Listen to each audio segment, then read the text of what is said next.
What's up, guys? Andrew here, and in this video, we talk with Ali, the lead product manager at PDP and Victrix. We also talk about the gaming controller, the Gambit Victrix controller. We also talk about the headset as well. Enjoy. So, Ali, what's up? Welcome to the show. How are you, man? Good, good. Feeling good, man. How you doing?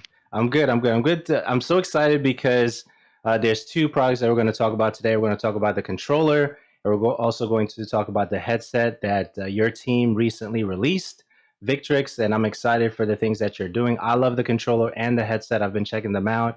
I did the drop for the unboxing for the controller. Also have one prepped for the headset as well. So just wanted to give you a little background on that, what I've been doing. And a lot of comments have been coming through that particular video that I put up on YouTube for the controller about, stick drift this and how's the controller, are the buttons click or are they clack and things like that, which I answered most of those already. But let's talk about you a little bit and then we'll go into the product stuff. So how are you? And I'm aware that you've been gaming for a while and you've competed, which is dope. So talk a little about your background. Yeah, for sure. I'm a hardcore gamer. I've been playing video games since I was a kid. I was born in '87, so I grew up through the arcade scene in the '90s. Loved it. I used to play a lot of Marvel vs. Capcom at the arcades. That was my main game. Also played a lot of Mortal Kombat and Street Fighter at the arcades for many years. And then, when it got to Super Nintendo and Genesis, stuff like that. Okay, So yeah, I've been playing my whole life. And then in 2009, that's when I started kind of taking it a little bit more seriously. That's when Street Fighter 4 came out. So it was a big kind of break from Street Fighter, and it just launched. So I started competing at EVO in 2009, and since then I've been trying to enter as many tournaments as I can, mainly for fighting games like Mortal Kombat, Street Fighter, Killer Instinct. But I also do love FPS games as well. So games like Warzone, I've been playing pretty heavily. I have about over 400 wins in that game. I got them pretty quick. I was like in the top 1% at one point for win ratio, so I was pretty proud about that. But yeah, that's hardcore, man. Yeah, no, I definitely grind in the games. I mean, I play at least 3 to 4 hours a day. I do have twins on the way though, so they're due in December. Thanks. So trying to play as much as I can until they come. So that's awesome. Yeah, no, that's gaming. awesome, man. So definitely a hardcore gamer. I don't consider myself hardcore based on what you just said. Okay, I'm just one who loves Destiny and some of the looter shooters out there like Division 2 and of course we have the beta going on for Battlefield 2042, which I want to check that out at some point. But aside from all those things, man, I'm excited about this controller. Okay, so I'm trying to figure out how I wanted to ask you some of the questions because it feels like to me the Afterglow controller was almost like a prelude to this controller, right? That's the vibe that I kind of got. I could be completely wrong on there, but talk to us about the controller itself and the 2 year development that it took to get here with the controller. Yeah, for sure. So, as I said, we're all hardcore gamers at Victrix. We play a lot of shooters, especially. So just in our kind of plethora of SKUs that we have the headset, which is our esports headset. We had the Team Amp. Then we had our Fight Stick, which is by far is my favorite product before the Gambit stuff launched. And then the next step for us was for sure to have a controller. So when we looked at that, we wanted to make it a very premium esports focused controller. And we knew that FPS is one of the main games you want to have that kind of pro controller built for. So just a ton of R&D. I've tested, I can't even tell you how many controllers I've tested in 2 years. And, you basically find these controllers, you see what's great, what's not so great, and see how you can improve on those controllers. We did get some inspiration from the Afterglow. It is one of our best-selling SKUs for the PDP line. So we definitely took some good from that as well, especially little kind of Easter egg stuff on there. But yeah, with this controller, we just wanted to make sure it had the essentials. You have to have the back buttons, you have to have hair trigger mode, sniper stick. But how do we make that a little bit better? And I heard you talk kind of about stick drift. So one little thing, I have the controller actually here. We made sure to make the actual joysticks very light. Just because on a lot of other competitors, the joysticks are a little heavier than, and just in general, they're kind of heavy. So over time, you do lose tension, and the spring kind of gets loose, and then you will get occasional kind of drift. It's natural to have it in a controller, but when it's heavy up top, it'll kind of sway a little bit more, So we took that into consideration to make these super light, and that's just kind of little things like that we did on the whole controller as a whole to kind of people who game and they really are hardcore gamers, they'll see these little nuggets that we put in here, and they'll be like, okay, I understand why these guys did this and that. Even little things like the ergonomics when you hold it, it feels super flush in your hand, and like the match silencer, which is our silicone, we thought, would people really touch it as much as we would hope? And we said, yeah, because it's an Xbox layout.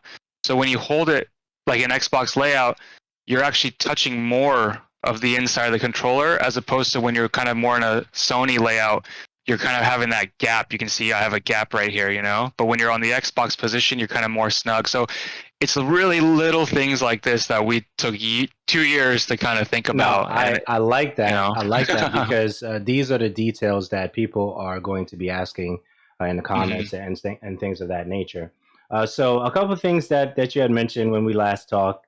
The laser engraving machine. Can you talk a little bit about that, and then we'll get into more controller stuff.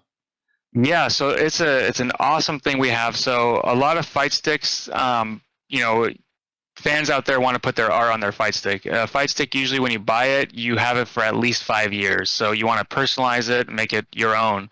And most fight sticks kind of have a plexiglass top. So a lot of guys will go to Kinko's, they do their graphics on their computer, go to Kinko's, get a printout of it, and then have to put it over the plexi. With us, it's cool because we have an aluminum chassis on our fight stick. So we literally can laser engrave like a line art design that you like, and it's like a tattoo. It's quick. It's like about less than a minute, and it's there for life. You don't have to worry about plexiglass or screws and all this stuff. It's just instant, and we don't charge anything. The laser engraver costs us about 10 grand, and we take it to every event we go to, even Japan. So I mean, hauling that thing from San Diego to Japan, it's a pain, but we I know could the fans imagine. love it. So basically, if you have a Victrix stick, whether you bought it at the booth or Amazon or our website, we'll laser engrave it for free for you. So it's been a huge hit. I encourage anyone watching this to check it out on YouTube, or just search it on Google. Victrix laser machine. It's some pretty cool videos. It's That's awesome. awesome. That's awesome. Mhm. Another thing I remember in the presentation you guys did, you had a screen that showed input latency, and then console PC, and then display latency. Talk about what that is for the individuals who are playing the game. So now this is getting a little bit more technical for individuals who don't really care about those things, but I think it's needed. A conversation that is needed because speed matters, right? And Mhm. those things. So talk about that a little bit. Yeah, so obviously it's just speed matters. So there's things that we can control as the player. You can control like your monitor. Your monitor has lag. So you can get a gaming monitor as opposed to playing on a TV. That could help you with speed. Another thing is also your peripheral. Your controller can have different type of lag. The console has its own input lag as well, which is every 4 milliseconds it kind of picks up an input from you.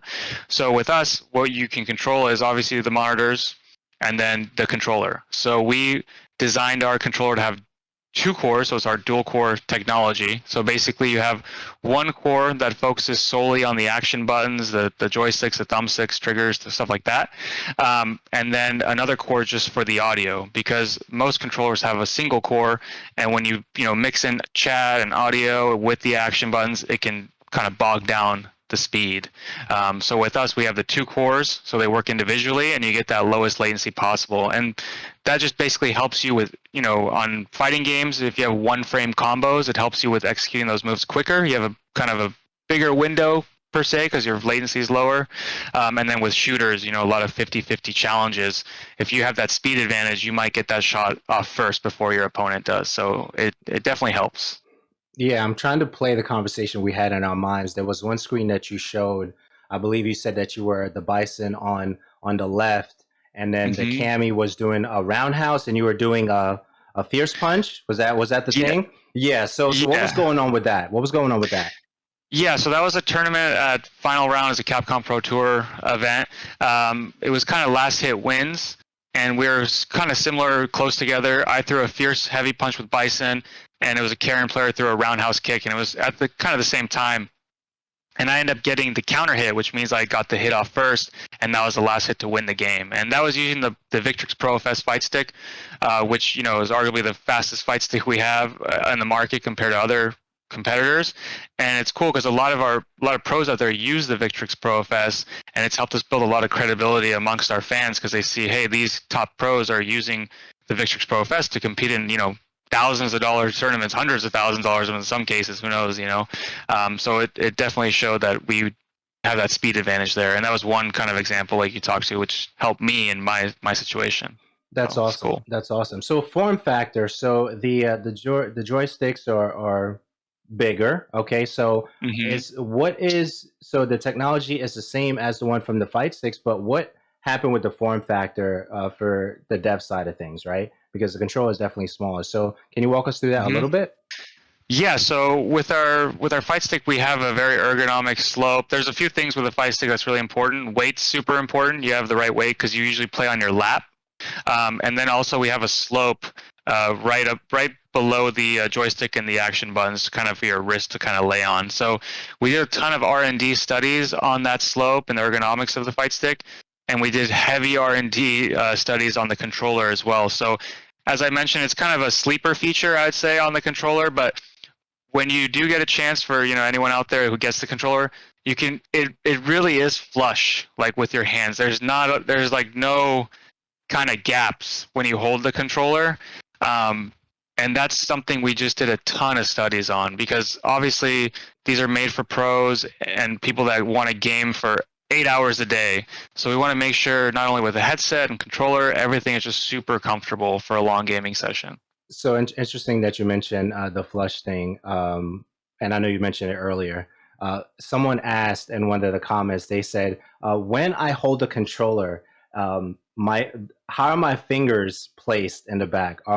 Is my middle finger and ring finger like curved with it?" And I was like, "Yeah, absolutely. Like it's Uh, spot on, right?" So it's yeah. like the questions that I didn't, I guess, foresee to show up, Hmm. after the unboxing, all these questions start coming up. I'm like, wow, these people are really trying to find every single precise Yeah. piece for the advantage, right? Or for the ultimate Hmm. advantage for. So I thought that was pretty dope. Yeah, So the triggers. So we have these kind of longer. We call them like duck fin triggers. We did that on purpose too. So when you do hold it, you kind of have certain people like certain controllers are kind of more narrow, and you have kind of a smaller spot to fire. When you're shooting, we wanted to make it very ergonomic, so it's kind of a longer duck fin.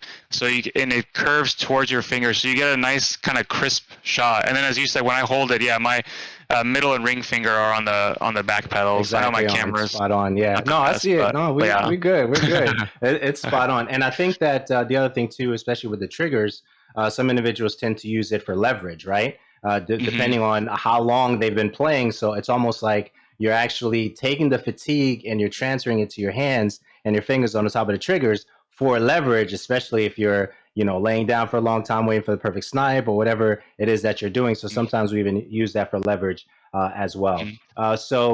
The console poll every 4 seconds. Can you talk to us about that a little bit? Yeah, so it's basically the console. It's every 4 milliseconds. It kind of reads like a window. So when you hit an input, it has 4 milliseconds to get that input and transfer towards to the game.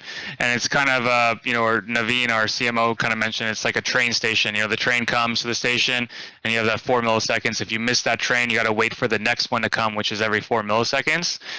So with our controller, we make sure that you hit that 4 millisecond window every time. Some competitor controllers out there, there's so much latency involved that they miss that window. So the controller actually registers on the next 4 millisecond window that comes. So that's why you kind of have that lag, as people say, on your input device, your controller. I appreciate that. So this is just random trivia. How many Sure. controllers did you actually test as you were going through the process? How many did you go through?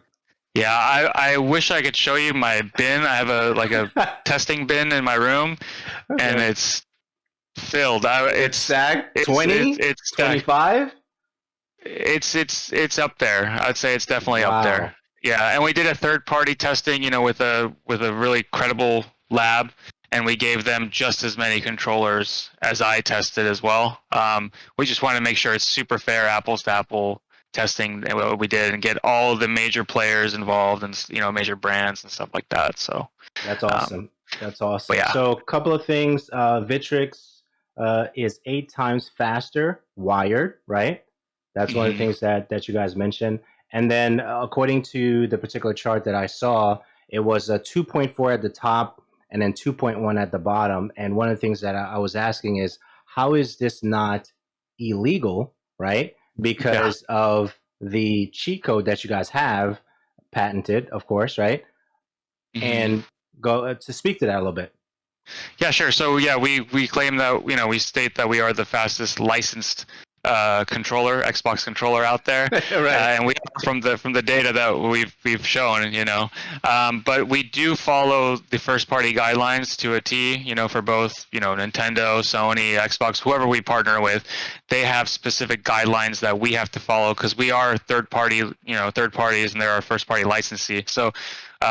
We have to fall within their threshold of their latency and their speed. We can't go, faster than a certain speed that they want. So yeah, we're legal in every way. We're also tournament legal at like events like Evo for our fight stick.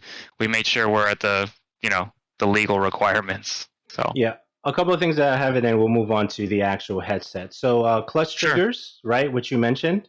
Hmm. Do you have any other bits on that? Yeah, I mean, just to kind of show people who Okay, might have so not. 5 points. 5 points, right? Is it exactly five, or is it? So let's touch on that. Sure, yeah. So there is 5 points. There's kind of a dial inside that kind of has five notches in there. So when you hold the clutch trigger, you can depress the trigger here, and there's kind of five stops. But we try to make it feel kind of seamless. So whenever you do let go of the clutch, the trigger will kind of stay at wherever you left it originally. And then my favorite feature is you kind of do the click, and it'll be in hair trigger mode, so you get that quick rapid fire. I always personally leave it on hair trigger mode. I want the fastest advantage possible. I don't really play like racing games where you would need to kind of have it fully depressed. But yeah, it's a patented feature that we have. It's called clutch triggers, and it's super cool. Most controllers out there have maybe two stops, three at best. We have five. So we just try to make it very versatile, really tailored to the user. Give them the best advantage and the best comfort that they desire. Yeah. Another note to add there. I believe you said that when you press it, even though it's half, it's still a full press according to the software. What was that? Yes. So Yeah. so that's a good point. Thanks for bringing that up. So the cool thing is, like the racing game I was bringing up, say you put it to 50% travel, even though physically it's at 50%, the firmware that we have will still give it a 0 to 100 value. So when you're playing the race car game, it's not going to just be chugging at 50% throttle. It'll still have that 100% gas. So that's kind of the cool thing that we have. Some controllers don't have that feature. So you put it at half, but you're kind of chugging along. With us, it's always going Absolutely. to have 0 to 100. Absolutely. So So. appreciate you mentioning that. Hmm. Customizations, we'll touch on that, and then Dolby Atmos, we'll touch on that. So customizations, let's talk about faceplates, the different components that you have to offer. Yeah, sure. So we have 14 swappable components. You can kind of see right now, I just took off the D-pad, but we have a diamond D-pad, which I like. It's super comfortable. We have a traditional D-pad as well. The faceplate kind of just comes right off. And then we have a silicone one, which is our match silencer, which I love. It's the one I mainly use because it just feels good, and it is very silent. And then we have the sniper stick, regular stick. This is also comes in a convex shape as well, and it's really easy. You just kind of pop it out, and you can swap all the parts, even the back paddles. This is the 4 paddle. You can kind of see there's 4, and then you can easily, there's a switch here to take this off and put 2 if you like that as well. And then one thing is the gates. So we have a circular gate right here, but you can pop these off from the back and put an octagonal gate, and that's the octagonal is more for fighting games. So traditional arcade sticks have either a square gate or octagonal. So we want to kind of offer that in a controller. So if you're playing games like Street Fighter, a character like Guile has a charge for Sonic Boom. Usually you hold like back or down back, so the octagonal gate will help in a situation like that. So That's awesome. lots of cool things. I mean, we have the carrying case as well, and so some of the things I've read was been positive is they couldn't believe it's under $100. You get the case, you get the parts, everything for under $100. So we were surprised. We didn't think we could do it, and we did. But yeah, it's been cool reading the reviews so far and seeing It's a the sleeper. reactions. It's definitely a Yeah. sleeper. Dolby Atmos is lifetime, right? hmm So Yeah. so that's So lifetime. Talk about that, and mhm. then the software. And go ahead. Yeah, sure. So Dolby Atmos, just kind of what it is, obviously it's an audio solution, and for a controller, you might not think that's very important, but audio is very, very important, especially in games like Call of Duty. So with Dolby Atmos, what it is basically it's a surround sound feature, but it's object-based surround sound. So say you have footsteps behind you or a gunshot, it'll recognize those objects and amplify the sound. So what that does is basically helps you with the spatial distance. So when I hear someone on my back right, it's like, okay, is he 10 meters away, 20 meters away? With Dolby Atmos, you'll be able to see or hear, that spatial distance, so you can kind of better equip yourself whether you want to engage or flank or what you want to do. So, and it is lifetime. You can purchase it on Xbox if you would like, or on PC, but it's a subscription, and I believe it lasts 2 years only when you buy it. With us, it comes built in for life, so you simply just input the device into the Xbox or the PC. You download the Dolby app, and it'll recognize that you have the Victrix Gambit controller. So it's tied to the controller for life. It's not tied to an account. You can take it anywhere on the go, and as long as you download the app and plug it in, you'll have Dolby. So it's a That's really cool, awesome. unique feature that we partnered And Dolby with on. and the price though, the price is Yeah. it's amazing to see that, because one of the things that I was sharing with my co-host, I said, when it comes to these controllers, now we're at a place where most of these have to be modular controllers, right? Mhm. Because we want to have different ways to play the games that we play. So seeing you cut into a price point the way you have, with so much value, I think that people will, well, I'll say this: do not overlook this value. Okay, I have it here. It's fantastic. Do not overlook this value, because there's a lot of value in this particular package. Anything that you want to touch on that I missed for the controller stuff before we move on to the headset? No, I mean you hit all the good points. I mean, to your point, value. Honestly, like you said, I get a ton of controllers to test. I get $200 controllers, $300 controllers, under 100, and I'm honestly, I still use the Gambit controller over those premium ones. It just, for me, like I said, the person, the how it fits in your hand, how it feels, and the speed just keeps me using it. Because when you test so many things, you kind of want to mix it up or you get bored. But I always still end up using it. And like you said, for under $100, when we were hit with that goal as product managers, we were like, "There's no way, how are we gonna do this?" But yeah, it's great value for $99. Absolutely, So absolutely. Now yeah. you guys did a fantastic job on that. So the next thing is the Victrix Gambit headset. Definitely the price point on that, with the value that you're giving, is amazing as well. Especially the $300 package that you have for a headset right now, versus this particular product. So talk to us a little bit about that, and we'll go from there. So how's the Sure. headset? Yeah, so the Gambit headset, I'm actually wearing it right now. I got another one here just to kind of show you guys. Um, but the cool thing with this is, as you alluded to, is most of our products, our Victrix Pro line, is $300 and above. Our headsets are 300, our fight sticks are 350, some are 400. And when we're going to all these tournaments, we started selling our shirts and our hoodies as well. And we were selling out of these, and I was seeing a lot of people, wear our stuff, but some people weren't buying the products. And I kind of talked to them and said, hey, what's going on with the product side? And like, oh, I love the headset, I love the fight stick. I just can't afford it yet. I'm saving up to get that, on my next paycheck and stuff like that. So we thought a lot about that and said, this is made for pros and esports, but why can't we just use that same tech? And instead of having the high grade, aluminum like we do in our pro line, have more of a standard ABS plastic lighter weight chassis and call it the Gambit line. So that's essentially what the Gambit line is. It's having that pro line technology that we have in the Victrix Pro line, but bringing it down to like a more affordable price for what we call our prosumers. Maybe people that want to be a pro one day, or hardcore gamers that kind of want a better value overall, great value. So that's how the headset was kind of born. So it has pro AF features. It has the Cobra Attack mic helicopter from the headset. It has things like the split headband cushion, the 50 millimeter drivers, which most headsets have 40. And then we really just looked at all the features and made sure it's comfortable and lightweight. One of the biggest features is lightweight. When we did a lot of research with the pros out there, we thought it might be sound, but they said no. The best thing I look for in a headset is comfort. So this is a very light headset, 301 grams, and we did a heavy R&D with things like the clamp force, the depth of the ear cushions, the acoustic cavity shape. There's some headsets out there where the acoustic cavity, your ear cartilage actually touches a little bit of it, and it's a very sensitive part of your ear. So even after an hour, you will feel fatigue. So as we talked about R&D in the controller, we did a ton of ergonomic R&D in the headset as well. So wireless or wired mode, right? Yes. So, it's our first wireless headset we have in the line, which is great. Our other Pro AF headsets are wired. And this is for the convenience, at home. You get to train at home. And then when you go to tournaments, every tournament out there, you have to have a wired headset to compete in.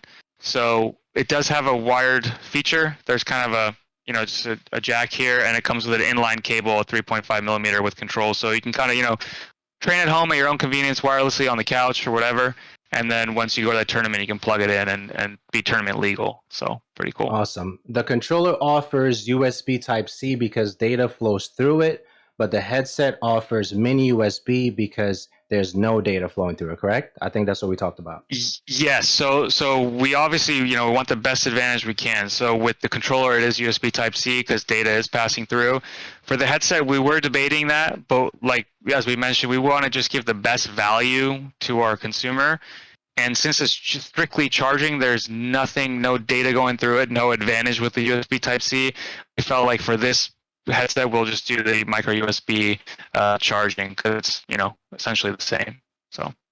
Awesome. And flip to mute for the mic, correct? Yeah, that's actually a cool feature. So, most headsets kind of have like a mute button on the back, and you gotta figure out which one's the mute button. And sometimes if it's emergency comes, like you saw maybe my dog running through or something, you kind of panic. With this, it's really easy. You just flip it up, it'll have a tone, and you're muted, and then you'll flip it down, and you're obviously unmuted. So just a really kind of easy way to see it. Also, our volume dial is super ergonomic and just kind of big smooth. dial. So it's definitely smooth. It's very smooth. Yeah. So we just try to make it very functional. Kind of, if you notice, like every button on here is kind of different, just so your muscle memory over time will feel it and know what it is. So that's awesome. Some cool. Yeah. So just kind of going over that. We have the game chat dial. That's on the Xbox version to control that balance. We also have, your standard power button and a mode button, which is pretty cool. So the mode button is the like mic monitor. So you can press it once to turn it off. Press it again, 2 beeps is medium and 3 beeps is high. It's kind of like a shout control feature, so you don't, yell when you're wearing the headset. So it's one of my favorite features. Awesome. I think a few more things and then we'll wrap. What is Spectral Hearing? Talk to us a little bit about that, and then we'll begin to wrap in a little bit. Sure. So Spectral Hearing is kind of the engineering that we did between the 50 millimeter drivers, the acoustic cavity, and the depth of the ear cushions. It's kind of having that harmony, all 3 components having that harmony to give you the best optimal sound. So like I mentioned, we did heavy R&D with like the clamp force and the comfort. We did the same heavy R&D with the acoustics, and that's what we kind of trademark as Spectral Hearing. That's awesome. And then of course for Dolby as well, right? Yep. Yeah, so we of course we had to have for sound we had to have the best sound options out there. So for the Xbox version, you do have Dolby Atmos, and it's very similar to the controller where you just plug in the USB into your PC or your Xbox, download the app, and you'll have Dolby Atmos for life as well. Same how it's tied to the controller. That is for the Xbox version though. For the Sony version, we are compatible with Sony 3D audio for PS5.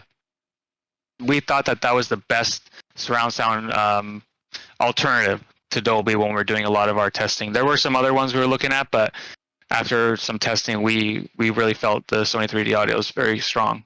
So Awesome, awesome. And the price point for the headset is how much? it's $129.99. So Okay. it's much cheaper than what we usually offer, but you still get the same great features, and it's wireless, which is it's obviously great not having any cords and cables and stuff like that. So, yeah, I've been wearing this headset so much that I had to test a wired headset and I completely forgot. And I got up and my console almost fell. I was Yeah, like, you or you my you or my. you, you did the thing, the nightmare. uh, It's oh yeah. yeah, no, I had it on my controller and I just my controller fell to the ground. I was like, oh man, I was like, oh man. So, yeah, So it's nice having the wireless. what did we miss anything for the headset? I want to make sure we covered everything on the headset. Anything that um, No, I think we hit all the points. that's I awesome. think what I would say to the viewers, people watching, is that from the feedback I've gotten, all the testing, a lot of people have been amazed how light it is and how comfortable it is. We have people test this, not only the pros who test it for hours. We gave it to a lot of our coworkers who wear headsets all day for Microsoft Teams within the office and stuff, and we've gotten really good feedback saying it's super lightweight. You can barely feel it. It feels like a cloud. So that's kind of the two things I'd say. For the controller, you can feel how ergonomic and great it feels in your hand, and with the headset, how light and comfortable it really is on your head. So, That's awesome, um, man. mhm. No, thank you so Yeah. much. So where can they find you? We're done, man. Where can they find you, and where can they find Victrix and everything that you guys have to offer right now? Sure. So you can follow us at Victrix Pro on Twitter and Instagram. I believe on Facebook as well. For me, I don't have too much crazy social media. I just kind of support the brand and stuff like that. But you know, I think on Twitter it's X Robinhood 11 is my Twitter. It's like an old one. It's my old gamer tag I've had since I was young. I just kind of have had it. Haven't really lost it. So. That's But awesome. yeah. No, thank you for your time, man. I appreciate everything. Thank you so much. Yeah, thanks for having me. I definitely appreciate it as well. And like I said, yeah, hope you enjoy all the products.